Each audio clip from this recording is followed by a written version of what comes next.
contain them at times? I'd say the initial rush has gotten a lot better, where we're not kind of just letting teams walk in and set up, and it's kind of like the old saying goes: the less time you spend in your D zone, the better. And I think we've been doing a much better job of that, where we're not. You look back a couple of years ago, there'd always be a couple of shifts a game where we'd get hemmed in, and bad things happen when that sort of thing happens. And so we've had a lot less of that.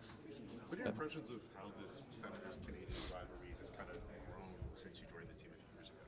Well, I think it's the nature of having two teams that are, have passionate fan bases, and then also two teams that are in pretty similar situations where it was kind of young, up and coming teams that took a step at the same time and were able to have some success last year. So it's kind of just happened organically, I'd say, where it's just two teams that really want to take a step and kind of see each other in the way of each other.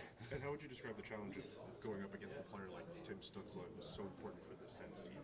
Yeah, he's obviously a very dangerous weapon on the ice, and I've got a lot of respect for how dangerous he is, and so you have to be very aware when he's on the ice. Tu as vu grandir d'une certaine façon Cole dans l'organisation.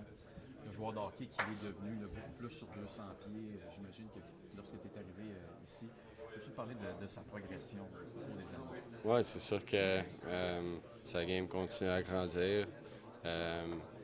Il a jamais manqué l'habilité de juste être le gars qui va faire quelque chose de spécial quand tu l'as besoin.